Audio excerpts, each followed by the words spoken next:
Sejak hari pertama menikah, Rina tahu dirinya tak pernah benar-benar diterima di rumah mertuanya. Ia datang bukan membawa mobil mewah, bukan pula gelar sarjana bergengsi. Ia hanya seorang perempuan sederhana, anak buruh tani dari desa kecil, yang menikah dengan Arga, anak bungsu keluarga Hartono, pemilik usaha properti ternama di kota. Di mata Bu Ratna, ibu mertua Rina, menantu ideal adalah yang cantik, kaya, dan bisa menaikkan kelas keluarga. Bukan seperti Rina, yang tiap datang ke rumah besar itu selalu membawa tas kain lusuh dan sepatu yang mulai mengelupas di ujung. "Perempuan kok pakaiannya begitu?" sindir Bu Ratna suatu pagi.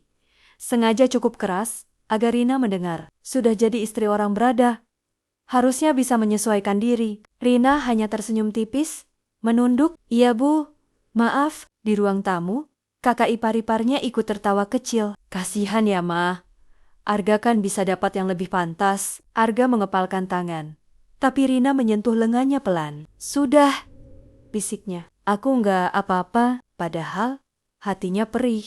Setiap makan bersama, setiap acara keluarga, selalu ada komentar tentang betapa sederhananya ia, tentang betapa tidak selevelnya ia. Dan yang paling menyakitkan, Bu Ratna tak pernah lelah membandingkannya dengan mantu-mantu lain. "Lihat tuh Nia," kata Bu Ratna suatu kali, menunjuk menantu sulungnya yang memakai tas branded. Suaminya sukses, dia pun tahu diri, bukan malah numpang hidup. Rina menggenggam sendok lebih erat. Ia ingin berkata, "Aku tidak numpang." Ia bekerja, ia menabung, ia membantu suaminya. Tapi ia memilih diam. Suatu hari, ketika keluarga Hartono mengadakan acara besar, peletakan batu pertama pembangunan panti asuhan dan klinik gratis di pinggiran kota. Proyek ini konon disponsori oleh donatur misterius yang memberi dana hampir 80% dari total biaya. Bu Ratna sangat bangga. Ia mondar-mandir memerintah panitia,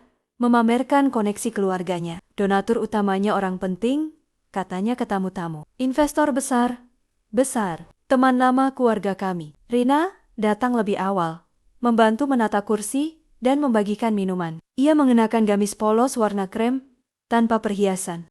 Bu Ratna meliriknya tajam. "Kamu jangan keluyuran ke depan WE Maru. Maruin tamu-tamu. Kita orang besar semua." Rina mengangguk. "Iya, Bu." Acara dimulai. Mik menyambut para tamu kehormatan. Beberapa pejabat lokal berdiri memberi sambutan. Bu Ratna duduk di kursi depan, dada membusung penuh kebanggaan. Lalu Mik berkata, "Dan sekarang, kita akan mengundang donatur utama kita, yang selama ini memilih anonim, untuk naik ke atas panggung." Suasana hening. Beberapa orang bertepuk tangan sopan. Mik tersenyum. "Kami persilakan." Ibu Rina Prameswari. Rina yang sedang berdiri di dekat belakang membeku. Bu Ratna mengerjap. "Apa?" Arga menoleh cepat ke istrinya. "Rin, itu kamu?" Rina menarik napas dalam. Tangannya sedikit gemetar saat ia melangkah maju. Bisik-bisik mulai terdengar. "Itu kan menantu miskin itu? Kok dia dipanggil donatur?" Mik salah sebut kali. Bu Ratna berdiri setengah dari kursinya. Wajahnya berubah pucat pasi.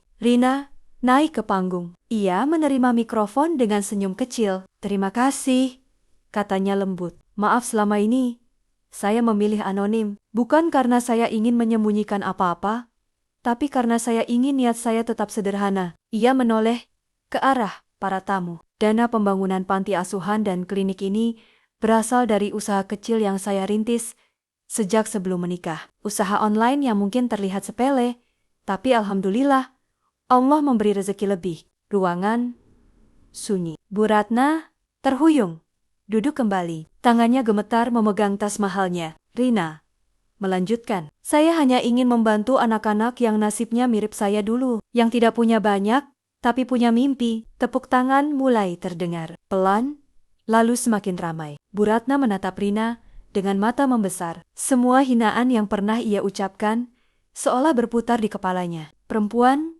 nggak selevel, numpang hidup, malu-maluin keluarga. Acara selesai. Tamu-tamu berebut menyalami Rina, memujinya. "Ibu, luar biasa. Masya Allah, rendah hati sekali. Kami tidak menyangka." Bu Ratna berdiri kaku di sudut. Ketika Rina mendekat, ia menunduk. "Rina, Suaranya serak. Ibu minta maaf. Rina terdiam. Selama ini ibu salah menilai kamu.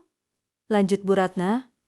Air mata menggenang. Ibu buta oleh gengsi. Rina menarik napas panjang. Tidak apa-apa, Bu. Saya juga belum sempurna. Bu Ratna menggenggam tangan menantunya erat. Ia tidak pernah sekecil yang mereka